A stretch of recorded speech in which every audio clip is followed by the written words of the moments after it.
Hindi kami nakauwi dahil sa ang charity na Mendez. Pero nandito kami sa bahay ni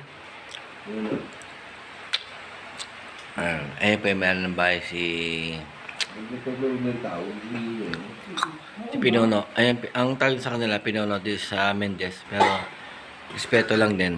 Siyempre kami siyempre nagkainuman, siyempre nagutom, may konting piknitan, no? Ayan, magkakain po kami dito. Kumbaga, hindi nyo malalaman kung sino yung matitibay yung katili mo. Ang dami namin sa picture ka na, pero ngayon, kami tatlo nandito. Si Madam, tsaka si OIC, di ba?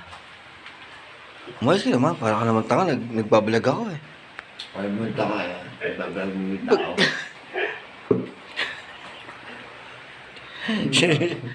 Sisira mo vlog ko. Alam mo ang